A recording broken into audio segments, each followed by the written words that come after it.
Like your character almost reminds me of like RoboCop or like some shit like Hmm. that, or like a Judge Dredd, but in the future. What made you Yeah. go that route? So like it's funny that you mentioned like RoboCop and Judge Dredd because I didn't even like use those as reference points, but those are like two of my favorite movies growing up. The visor is what like sets the tone. It's like you see that Yeah. fucking visor, and you're like, oh, this motherfucker look badass. I just went up and started chatting with him, and like he just opened the door immediately. Like he was just like, "Hey man, I could reach out to Lonzo if you want me to." I'm like, "Wait, I don't know if I'm ready for that." He's like, "Nah, No, man, normally stories like this should seem like it should be like super difficult. Like, yo, you gotta yeah, go through like an interview process, screening. They gotta. You like, yo, I'll get you his number right now. Yo, let's go to yeah." his house. I like the fucking project, man. Appreciate it, man. Shit is Yeah. fucking solid. What how'd you what made you come up that route to go with? Because I always like to ask people as far as like their main characters. Like your character almost reminds me of like RoboCop or like some shit like Hmm. that, or like a Judge Dredd, but in the future. What made you Yeah. go that route? Really, I just drew a lot of inspirations from the stuff that I grew up on. So, like when I was designing the suit, like I drew a lot of inspiration from like Metal Gear Solid, um, like in terms of how like how the suit fits to him and stuff like that. But then I drew a lot of inspiration from like Black Panther, like the most recent Black Panther, like how his suit lights up and the kinetic energy that flows through it and everything like that. But then I wanted that cool aesthetic. So like it's funny that you mentioned like RoboCop and Judge Dredd because I didn't even like use those as reference points, but those are like two of my favorite movies growing up. So Okay. like it always like stuck with me. And I would love like GI Joe, like Snake Eyes was my favorite character there. So like I knew I didn't want a full mask because I wanted you to be able to see the character for what he was, but I knew I wanted something like covering his eyes, and so that's where like the visor and stuff come from. But now that's funny that you mentioned those two because those are definitely like two of my top favorite movies growing up. Yeah, it's like the aspect of it's like futuristic. It got the full suit. The visor is what like sets the tone. It's like you see that Yeah. fucking visor, and you're like, oh, this motherfucker look badass. And then I read the first issue. I can't even remember. I read so much shit, bro. I can't even remember Hmm. the first issue. But then I saw Alonzo posting up the images of the second issue. I was Yeah. like, oh nah. I was like, you're not getting away without sending that over to me pronto. That Yes, bro, sir. keep that. I told Lonzo, I was like, keep that artist on fucking payroll. That Yeah. motherfucker Yes. blessed you guys, man. Yeah. That's my guy, man. I found him. He was so the art was very critical for me. So I went through probably six different people before I landed with Ian. Because I aesthetically I knew what I wanted to look like. So like I was big into movies growing up and everything like that. So even every time I'm writing the script or writing a book, like I'm seeing it like live, like in my head, right? So translating that to the pages, like I had a very specific look that I was going for. So it was a lot of trial and error, but once I got one, I was like, yeah, like this is my guy. Um, How do you bring it to the other artists? It's like, yo, I'm sorry, man. You're done, man. like We getting somebody it ain't, else. it ain't gonna work out. Like it's, I mean, it's always professional and cordial. Like I'm fully transparent, right? Like I tell them like, hey, this is my specific look. This is what I'm looking for. Um, can you do this or not? 99% of most artists think like, yeah, I can do it. So I'm like, yeah, okay, let's try it out, right? So we, like I said, went through like five or six different people. I told them what I needed them to draw, what I needed them to emulate, and then they kicked it back, and it was just yay or nay from there. So it was just like, hey, I appreciate the efforts, but I'm gonna have to go a different route. That's fire. That's fire. All right, cool. We're gonna dig a little bit more deep into this. But let me introduce this bitch. So everybody, if you're listening wherever, YouTube, Spotify, Apple Podcasts, Patreon, I got JiReh here. He is the creator and writer of Deja Vu, which is a fire comic. I mean, just looking at the cover, it automatically is like, yo, I need to pick this up. He is with Konkret Comics, so we know that's the fam over there. And Yep. yeah, we're just gonna be fucking chopping it up and talking a lot of shit. He's having a lot of success, having that second issue. That's big things right there. Yes. And Yes. yeah, man. So how does it feel? How does it feel to actually take something from your brain and then actually have like the end product? Yeah, like that's the most rewarding feeling. Like for me, like to be able to, like pick these joints up, like it's like, man, like this was an idea, right? Like I'm walking around my workplace and I'm thinking of these things, but to see it tangible, like that's a whole different world. Like I got my kids running up to me like, oh, is that number two of Deja Vu? Like it's literally a household name for for me and my household, right? Because they see it, they recognize the character, and that's like the biggest, that's like the greatest feeling for me. Um, I was in a barber shop one time. It was one that I had just popped into, and I was wearing not this shirt, not my concrete shirt, but one of the Deja Vu shirts. And like one of the barbers in there, he's like, "Yo, I just picked that up," and like I thought he was just messing around. He's like, nah, like I saw this online. Like I backed the Kickstarter for my first book, and like to me, that's when it really was like real. Like yo, like it's Was it out there. your You know what I mean? barber or like was it No, it was no, just it wasn't my barber. It was one of the other guys that was just in the you know how barber shops are set up. It was just another barber that was around, and like for me that was pretty dope. That's fire, man. I love shit like that, bro. It's like when you're working in silence, and it's like Hmm. sometimes when you're creating and you're working, it's like you don't want to over like talk about it to your family and friends and shit Yeah. like that. It's like you just want to create this shit, and if they find it, that's good. And if not, you Yep. care about the rest of the world. You don't care about the 20 people that you know.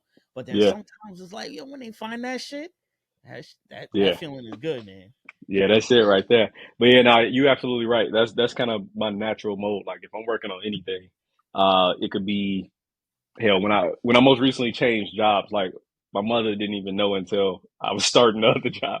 Like anytime I got something cooking, like I just kind of go into this little bubble. And that's really what's like one of the most stressful parts about this process, right? Is like the promoting and getting it out there because like my creative wheel is spinning, and I feel like anything outside of that kind of takes away from that. Yeah. So yeah, that's exactly how I am. I like go into this bubble, and then I just hope that what comes out is something that people can rock with.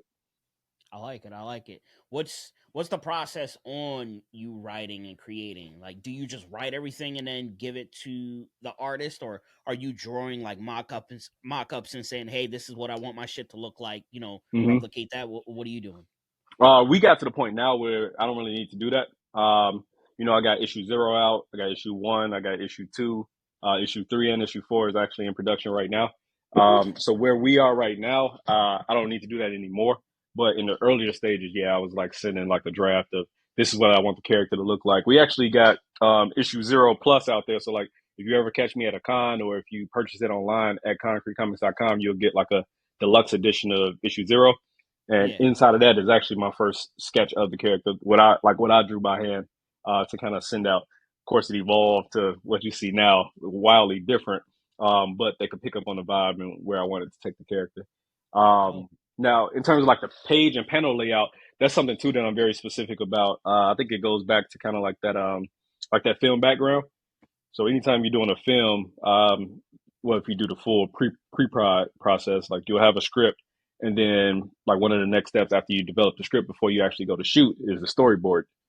And storyboarding is what you would hand, the DP behind the camera to say, okay, these are the shots you have to capture.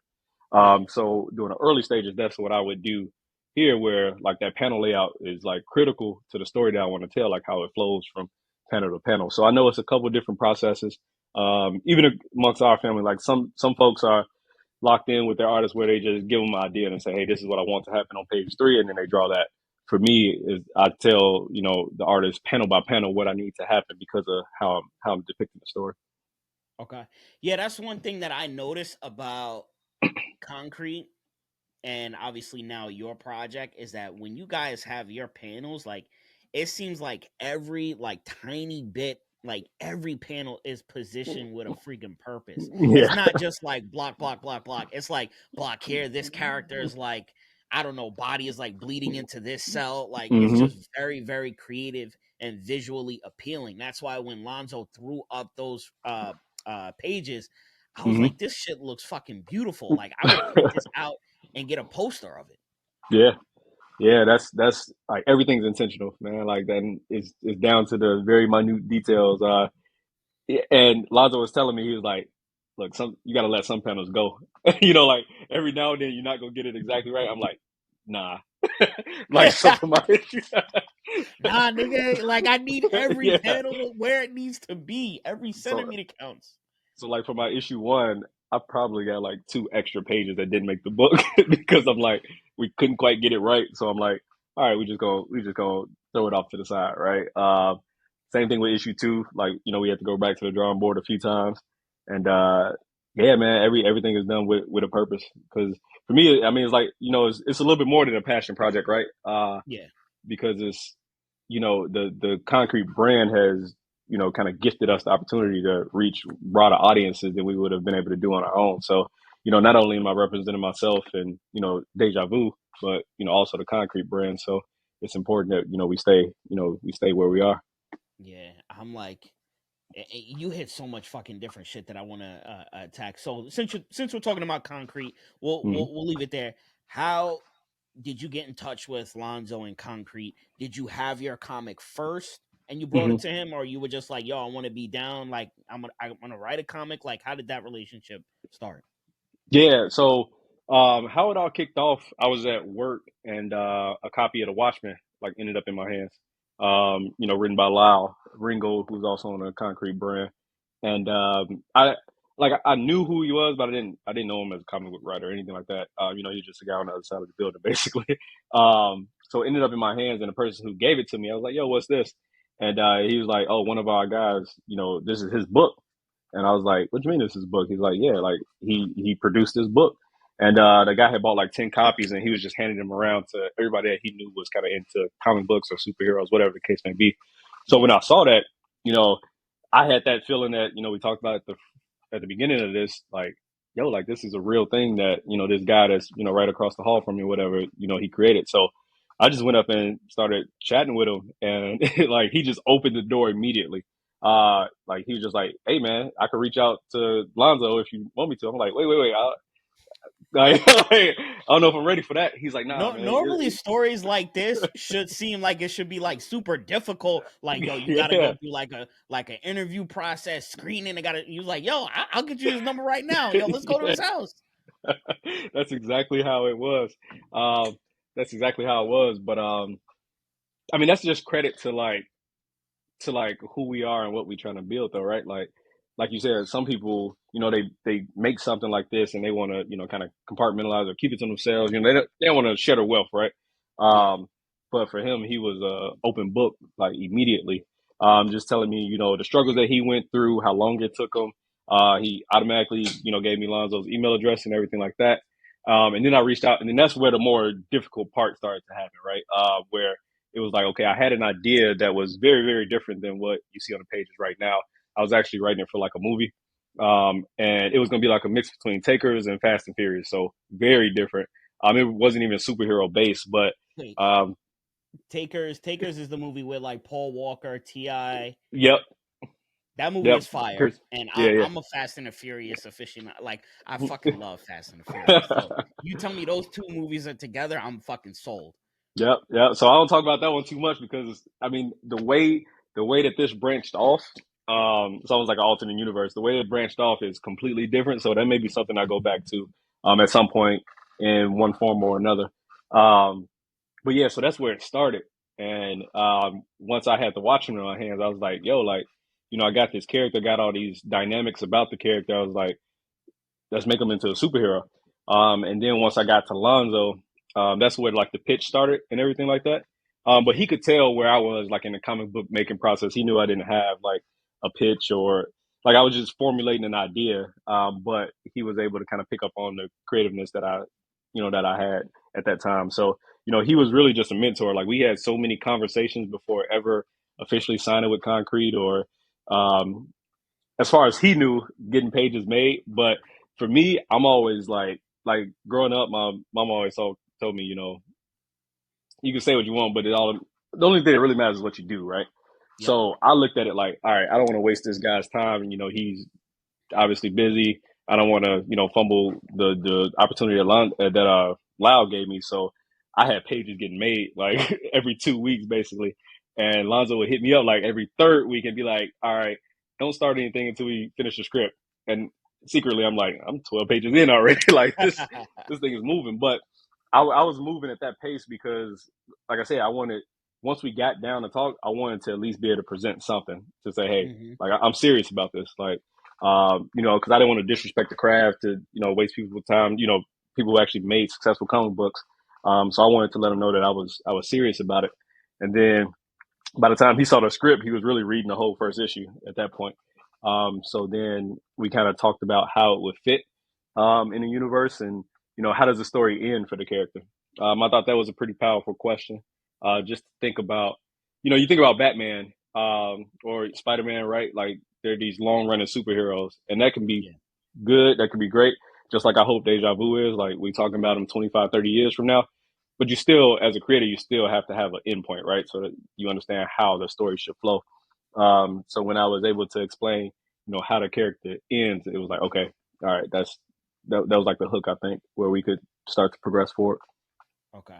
Yeah, I can't.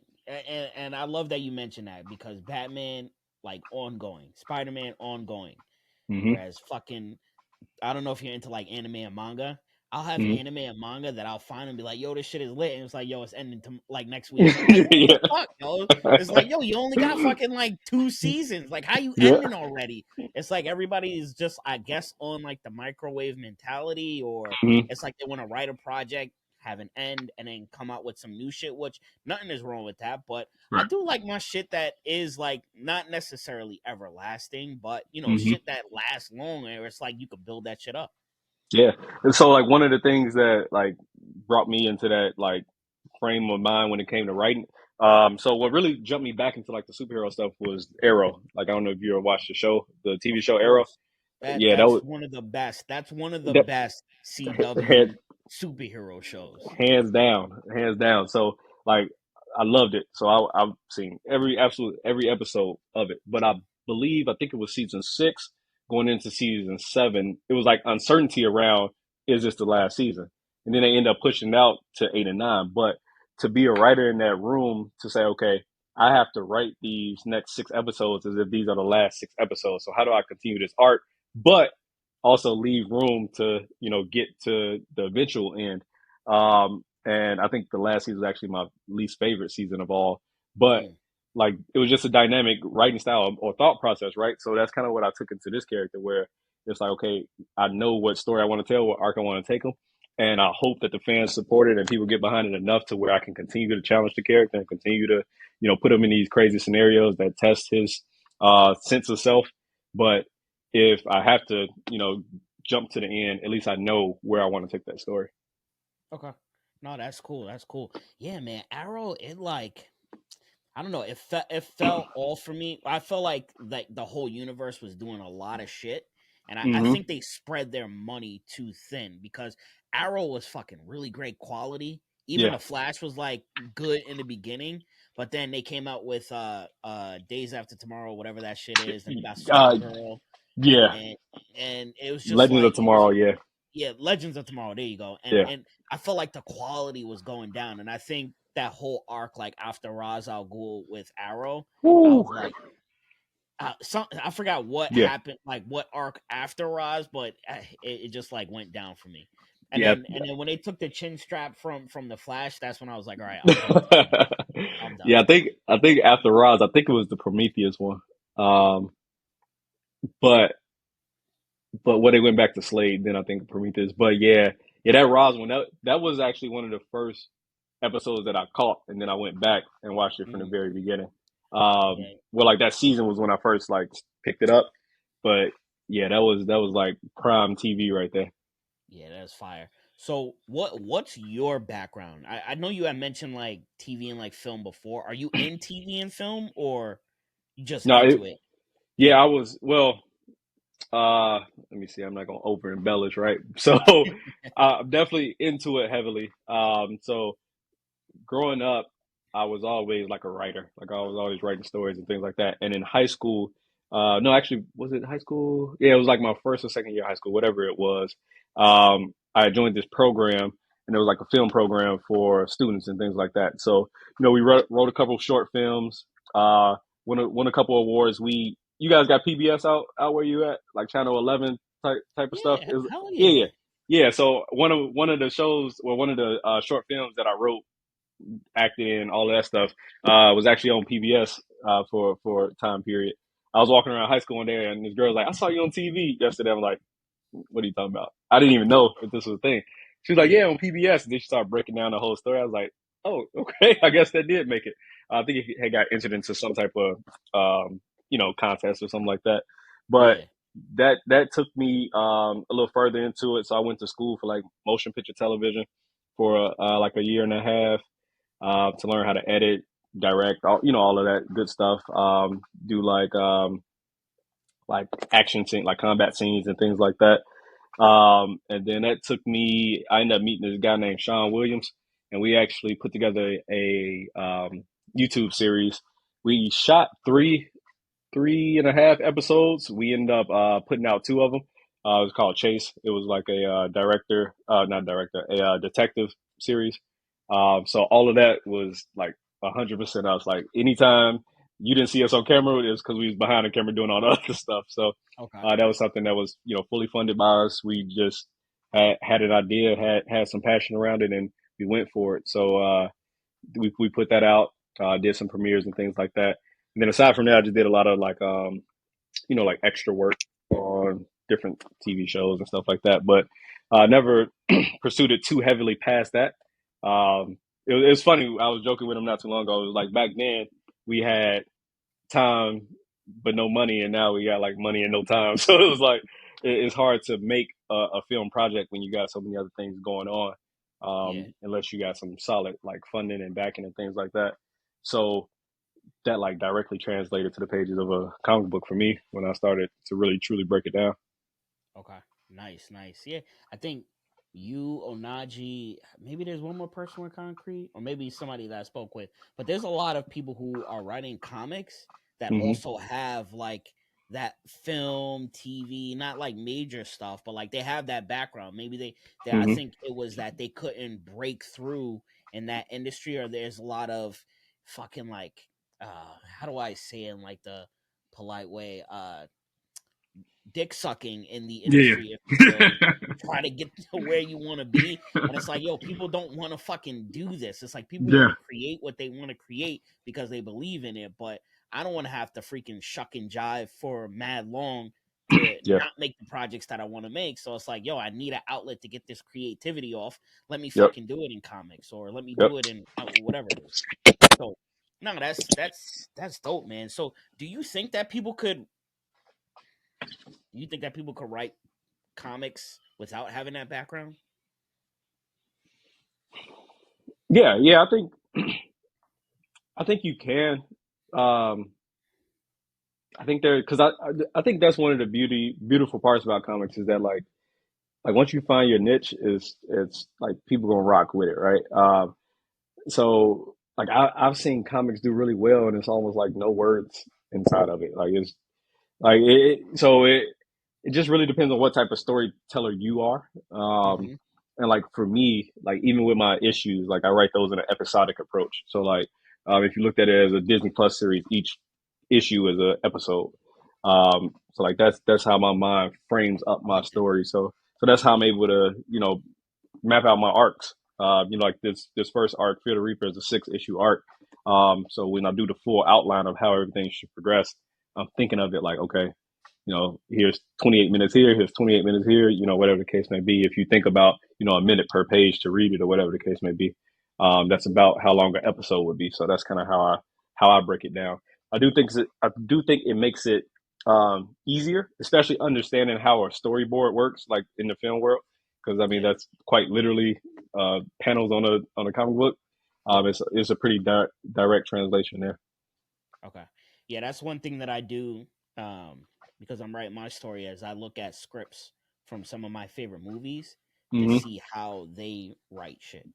Mm-hmm. Um, and it's just like, I want to reverse engineer this shit. It's like I don't want to look at a full comic and be like, all right, cool. Like, let me try to not copy that specific comic, but write my own comic. It's like, no, let me see what a script looks like and Mm-hmm. then match it to the actual finished product.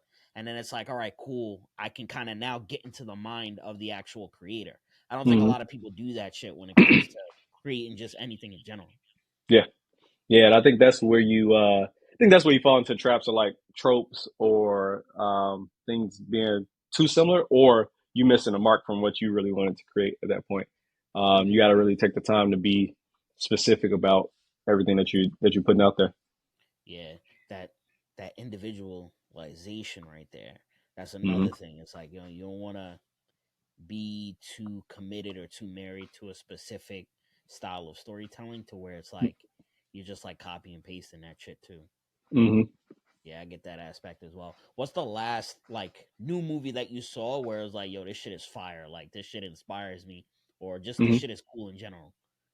Damn, let me think. What was the last thing I saw? Let me think. Let me think. Uh, Man, let me pull up and see what. 'Cause I tend to watch a lot of stuff, but a lot of nothing at the same time. If that makes sense. I'm the king of rewatching shit. I will fucking rewatch my favorite anime or rewatch Stranger Things for the 17th time. Last movie that I saw You that, yeah, no, go ahead, go ahead. I was gonna say last movie that I saw that was like really, really fucking good was The Creator with I always forget his name, but Denzel Washington's son Yeah, stars yeah, in it. yep. Really, really fucking good. The CGI, the way that the robots look, I don't think I've ever seen robots that look that realistic before in a Hmm. fucking movie. The Yeah. concept was something that was brand new. I was just like, yo, this shit is mind blowing. Hmm. Yeah. See, I haven't seen that yet, but no, I'm glad you reminded me of that. I do want to check that one out. It's older, but like when you say something that like inspired me, The Harder They Fall. That was a movie for me that I mean, for me, Majors is one of my favorite actors out right now. Uh, but like watching that movie, like it was just it it felt so cool, like to be in that period and Yeah. like experience it from a lens that you don't ordinarily get to see those westerns get made. Um, and like for me, I was like, yo, like this is dope. And it wasn't like it didn't feel like I was watching a black cowboy movie. I was just watching a dope cowboy movie. You know what I mean? Like I like that aspect of it.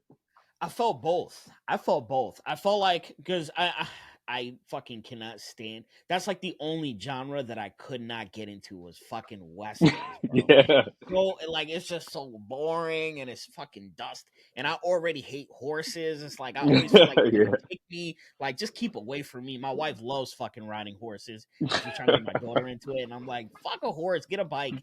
Um, but the harder they fall is coming out. I mean, Regina King, fucking Mm-hmm. Idris Alba, obviously Jonathan Majors, Lakeith was in that, fucking Yep. the dude who was the Blue Power, like so many fucking Yep. people was in that shit. I was like, this gotta be a fucking slapper. Like, this gotta Yeah. be the thing that gets me into westerns.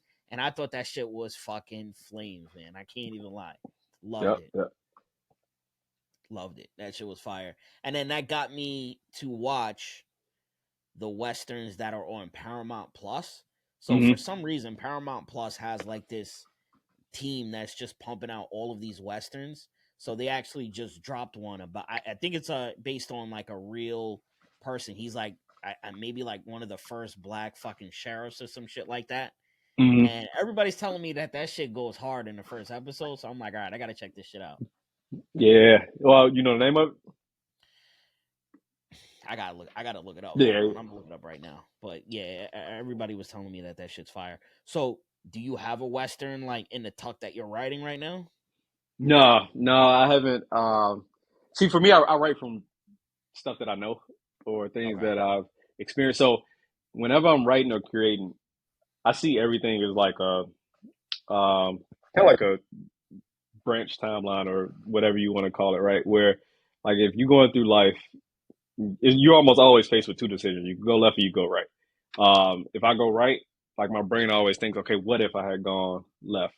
And then I always kind of branch off of that. So a lot of the things that I typically write about and enjoy are like those real world stories and things that have taken place in my life or could have taken place in my life, if that kind of makes sense. So like from a creative standpoint, I don't get too deep into like the off world stuff, like the outer space, and I'll leave that to Acolyte and the team, right? Like I don't get too much into that. So from a Western standpoint, writing it, not so much, because again, I think to do something like that well, you have to be very authentic to like that Mm. era, that time period, and that will require some research, and you know what I mean. You got to do your homework to pick up something like that and do it the right way. I get that. I get that. But you could do something that's like a western, but also futuristic, if that Yeah. makes sense. I think that's kind of like maybe not necessarily like Westworld, but Hmm. like I like the aspect of like a Han Solo or some shit like that where it's like Star Wars, but doing something that's like futuristic, that's like cowboys versus I don't fucking know. Yeah. Other cowboys. Like I don't know, some shit like that. I don't know. I'm just fucking like shooting from the hip right now. So that's cool, man. That's cool. Um I saw this going around in fucking social media fucking realm. Um the there are versions of Superman Hmm. that are better than Superman. So for example, Homelander, Omni Yep. Man, um what's the I don't know why I'm drawing a blank, but James Gunn directed it where it's like basically Superman except he's evil as a kid and he's Oh, fucking just like Brightburn. Brightburn, yeah, shit like Hmm. that. Um, and then I see some people saying it's like, yo, Homelander, like he ain't that real, or Omni Man ain't that real. Like there'll never Hmm. be like another Superman. How do you feel about that? Since we were talking about DC before, do you think that there are better versions that are more interesting, entertaining than what Superman is, or do you think it's like, nah, Superman is like the end all be all?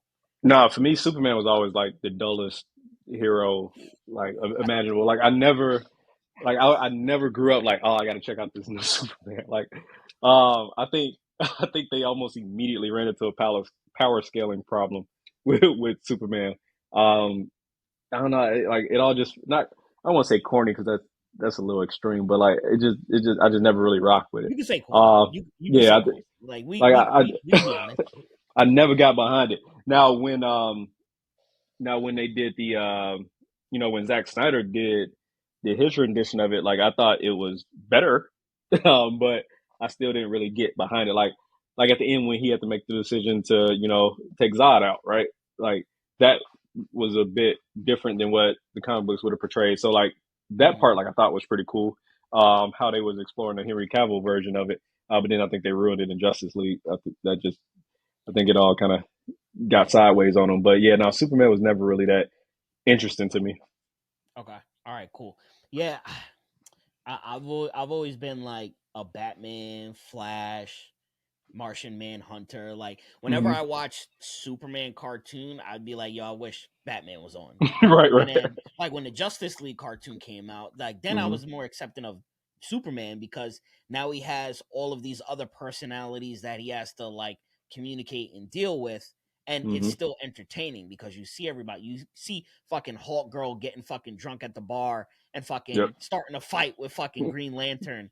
And you see the Flash, he's just trying to be mad fucking pervy, hitting on every fucking girl in the fucking Justice League. Like, obviously, we know Batman, so like that's why it was entertaining. And you're right, like I definitely fucked with Henry Cavill as Superman. I fucked with Zack Snyder's version or rendition Hmm. of Superman. I'm interested to see what James Gunn does with Superman Legacy. I have no Yeah. idea where he's gonna go, but I fucking love his writing style and his storytelling style. Yeah. Um, but I just think that like Homelander, I think he is a fucking phenomenal version of storytelling for that type of superpower, which is flight, all American, Yeah. super strong. Like he Yep. has so many flaws. He is like we all know a fucking let's be real. We all know a white person that's super conservative Yeah. is Yeah. kind of like him, and they're probably a Yep. freak on the low and like to drink breast milk and shit like Yep. that. All of Like, it. yo, All of we it. know people that are like Homelander. We don't Yeah. know anyone like Superman is too fucking It. perfect. Yeah. He's too pure. He's too pure. Yeah. Yeah. I think that's why you naturally gravitate to most people naturally gravitate to like the Batmans, the Homelanders, because it's like, damn, what would I do if I had this power? Like, we got stuff that we don't tolerate right now. We ain't got nothing, right? Like if you were Homelander and somebody pissed you off and you could make it disappear and nobody knows about it, like what are you Yeah, gonna do? Like what type of person are you gonna be? motherfuckers have tempers already. Like you see people get into road rage and like Hmm. I don't know. It's just it's crazy. And even Omni Man, like I like that aspect of it, where he Yeah. comes to Earth and he fakes this relationship with a woman for 18 years, has a kid with her. He's like, Hmm. she's just a pet to me. And then you lace up and Yeah. beat the shit out of your son because you don't want to take over Earth. Oh my god, so fucking crazy. But like this, like that's what I'm personally looking for when I'm reading these indie projects. It's like, yo, what's going to be something that is so unique, but also something that is like brings it to a human level. Like I want Right. to see the characters with flaws. I want to see the characters that I don't know, they're fucking at the strip club. Like I want to see the characters with fucking different vices, like all of Hmm. that shit. That shit is fucking interesting as fuck. Yeah. Yeah. And that's and even when I was going through and writing and like developing um like Deja Vu's like power set and everything, I was making direct counters to that when I was coming up with the villains, because I want this character to go through like the most difficult shit imaginable to ultimately, reach his final form or whatever the case may be. I kind of think about like Goku, like he's always looking for a fight to get better, right? Mm-hmm. Like when he hired Hit to come kill him just to see if he could beat him, like like he's always looking for that challenge. So Yeah. like I kind of drew on that a little bit to say, okay, well, how can I challenge this person to stay out of his comfort zone always? Yep. You could even say Goku. I mean, we already know Goku is like a version of Superman, but even Hmm. he has his flaws. It's like this motherfucker don't want to be a parent. He don't want to be a Yeah, husband. This it's just motherfucker the just worst. wants to train and fight, yo. Fucking No, crazy. no job, can't pay the rent, nothing. Just Nothing. He just wants to fucking fight and square up. And it's like, all right, cool. It's like, yeah, he wants to save the planet and shit. I got into an argument with somebody the other day who were like, Goku's a really great father. I'm like, oh yeah. I showed them a picture of Gohan at 13 years old, 12 years old, getting beat the shit out of by a fucking space alien. I'm like, are you fucking kidding me? Like, I'm not letting my son fight this big ass fucking dude who's about to blow up the planet. This guy done fucking absorbed the whole city. You want my son to ridiculous. fight him? Crazy, crazy, crazy, crazy. Where what do you say to someone who wants to write a comic but just doesn't know where to start? For me, start with the outline. I think that was one of the most important parts developing my story or a story in general.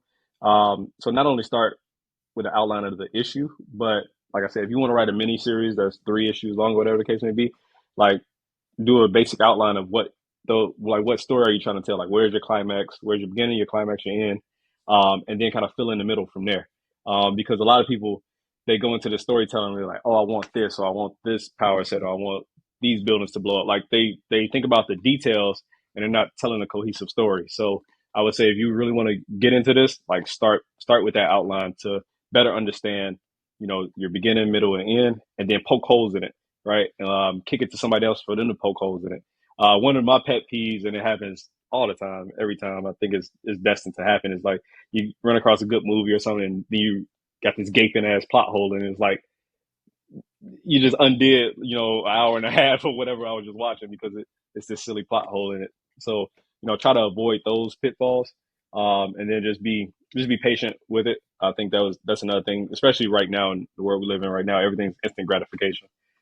We expect to throw something out there and it goes viral and you're sitting at $1 million, whatever the case may be. So you have to be open to the feedback or the criticism because every bit of it is a gift. Whether somebody says, "Yo, this is trash, get it out of here," if they give you a glimpse of why they think it's trash, like that's the gift right there. Like that's the diamond in the rough, right? Sometimes you gotta sift through all that to say, "Oh, that's the one thing that turned this person off," and maybe it did the same thing to 15 others that stayed quiet about it. Mm-hmm. So always seek that feedback, good or bad. Do you think it's even possible to write a story without plot holes? Like I feel like you could dissect and pick apart anything and find plot holes. I'm still waiting for that perfect piece, but you might be onto something. It might be impossible because even like Black Panther, right? Like everybody, you know, critically acclaimed, right? One of the best Marvel movies out and everything like that. But I can't get over the fact that like all the shit that happened at the beginning didn't need to happen. Killmonger already knew where Wakanda was. He had the lip thing. He could have just showed up. Like he didn't have to do all the shit before that. He didn't Yeah, need Claw if the lip was gonna get him entry. yeah, very, very true, very true. I don't know what the fuck he needed. I guess he needed the vibranium to give to Claw so he could sell, like, to build up that relationship. But yeah, if he was just gonna ice Claw anyway, it's like, yo, you could have just flown to Wakanda from the beginning. Yeah, see, I thought he was gonna have Claw fly him there. He already knew where it was. So I'm like, Yeah, but like, so all right, so cool. So we got that plot hole, right? yep, But Michael B. Jordan fucking killed it as Killmonger. So it's he like, did. yo, we didn't even give a shit about He that. It's did. like, yo, this motherfucker was killing motherfuckers. He Yep. had that one, like that opening when he was in the fucking museum and that Yeah. white lady was trying to tell him about the fucking Yeah. artifacts. He was like, all right, bitch. He was like, this is from We my done tribe. here. I'm gonna kill you and all the white people in here. Like that shit was fucking fire. Not Yeah. that I want white people to be killed or anything. Relax, people. But it was fucking good seeing it in the movie. But yeah, it's like, yo, like we're gonna let that plot hole fucking slide, right? Yeah. Yep. Yep. Yeah. And I it, mean, another plot hole for me. I mean, I guess it's not really a fucking plot hole because I'm always thinking it's like where. So I want to say Faustos in the Eternals, like you mm, could say Faustos in the Eternals. You could say like Wakanda. It's like there's no way that you saw all of these black people across the world being fucking turned into slaves, like all of this shit, all this crazy shit happening, and yeah. you not saying, you know what, like we need to help these motherfuckers. Like there's no way. Yeah. Like you just did nothing for Yeah, centuries. yeah, I man, still don't. crazy. I think the entire movie Eternals is a damn plot hole at this point. Like it just doesn't fit anywhere. I feel like they Oh, should just that left big that ass where it was. fucking Yeah. big ass fucking what's it called, that's in the Uh, middle of the fucking ocean the that none of the Celestial. movies or series has mentioned. Like we Yeah. don't hear like a news clip or nothing. It's just like, yeah, it's just there. That shit would flood half the earth if that really happened. Like Yeah, that's a big problem. flood half the earth, earthquakes, like all of that shit. um yeah, I mean, yeah, I don't fucking know. Yeah, like so like, and it's bad to use Eternals because a lot of people don't like that movie, which I do get it. um but yeah, I mean, I feel like everything could have crazy plot holes that don't get filled. So, like for example, Game of Thrones. I think Game of Thrones has some of the biggest unanswered questions, plot holes that the fandom kind of like go super hard in. But Hmm. in my mind, I'm like, yo, even if you put it on the last, let's say the last two seasons, we still got 6 seasons of pure gold that we've Hmm. never seen before, that have literally been feeding the streets of the fucking fantasy realm that we've never seen before. And you guys like are gonna go in on the last season, but then I guess it's like, yo, it's not how you start and continue, it's how you land. And some Yeah. people just don't like that shit. I don't know. Yeah. Fuck, man, that shit gets me. I always think about that shit, man. When I'm fucking writing, I'm like, yo, I'm like, people gonna think this is trash. I'm like, yo, if I can't fucking like finish this good, it's like, yo, I'm gonna fucking be fucking working for the rest of my life. Yeah, man, I think that's, I mean, it's obviously a natural fear. I mean, I would imagine whether it's film, comic books, music, whatever it is, whatever you're doing, like, like you're not actually trying to appease to everybody, right? For me, what got me to where I am and just in life in general is focusing on, like, you grow up and you hear from people around you, grown ups or whatever case may be, they're like, prove me wrong or prove everybody wrong or whatever the case may be. That takes a lot of fucking energy. Yeah. What's gotten me to where I am is, proving the people right that stuck by me, the people that support me, the people that, want to see things do well. It's like, okay, I'm gonna put my energy there because it's just a more positive mindset, right? So, so you really write for the people that's gonna rock with whatever you're writing. Okay. Yeah, that's dope, man. That's dope. Yo, you have like a unique perspective that I haven't really heard before, as far as like just creating in general, creating um your comic and just Hmm. taking what's in your mind and putting pen to pad, getting the work done, and then fucking completing that shit, bro. Like, you already got fucking issue Yeah. 0 to 2 done. You got Yep. 3, 4 already in the fucking hopper. Like, Yep. that's fucking dope. What's your and we'll leave it on this because I want to be respectful of your time. What's Mhm. your end goal? Where do you see yourself in the next 2 to 5 years? So my end goal is definitely to crack into animation and live action. That's one of the things that I'm passionate about. The way the character and the story is built out, I think it translates very well. But that's like the end goal for me. So if you ask me where I want to be in the next 2 to 3 years, that's exactly where I want to be. And like I said, animation or live action for sure. Mm, mm. All right, cool. I feel like we'll save this for Patreon, but I want to know like what's your favorite animation style, what's your favorite cartoon, and all of that shit. So I'll save Hmm. that for Patreon. But yo, JiReh, I appreciate you hopping on, man. Allowing us to just have this conversation and just fucking shoot the shit, man. I know it's been a long time coming. I know we were trying to set some shit up like probably like over a year ago, It, right? yeah, it was when we dropped the first Kickstarter. Oh yeah, yeah, So yeah, yeah. so at the top of the year, back in March. Yeah, yeah, I mean, bro. I be yo. I can't even, and I say this damn near every fucking podcast. My fucking DMs be so fucking flooded. It's not Oh even yeah. crazy. Not like I be getting fucking overwhelmed. I'm like, yo, I really got to answer these people. But this is a lot, yo. This is a lot. It's like I don't even talk to my wife this much, and I gotta fucking Yeah. go through all this shit. I'm like, fuck. But I'm getting to it inch by inch, inch by inch, man. Yep. But Yep. all right, cool. So before we get out of here, if you want to plug anything that you're working on, obviously I'm gonna put like the Kickstarter and all that shit in the fucking YouTube comments. And but yeah, plug what you got. Yeah, for sure. Like we already spoke about, Deja Vu issue 2 Kickstarter is live right now. You can go to Kickstarter.com and just search Deja Vu. It'll be the first thing that pops up. Or you can hit the links in any of our bios. You can find me on Instagram, TikTok, Twitter, Facebook, all Deja Vu underscore comics. Like I said, brought to you by Konkret. We got two covers for this one here. So we got the variant cover here, issue 2. Then we got the main cover here for issue 2. And then we also just announced a stretch goal on the Kickstarter. So it's a third Kickstarter exclusive cover. So once we hit 100 backers, we'll make that available as an add on. Whew. There we go. There we go. So yeah, that is it. We're gonna hop over Patreon, guys. I appreciate you guys for supporting me throughout this freaking journey. And we're going strong. We're going strong. I don't know what episode this is, but we're gonna get to the fucking 30 soon. So I'm fucking hyped about it. But yeah, make sure you follow us on all of our fucking platforms, especially fucking YouTube. Make sure you guys like this fucking video. I hate when you guys freaking watch this shit and it's like a high watch percentage, but like you guys don't fucking like it. It's like, yo, we need this shit to circulate. But yeah, do all the shit that you know you're supposed to do. And yeah, we'll catch you guys later. Deuces.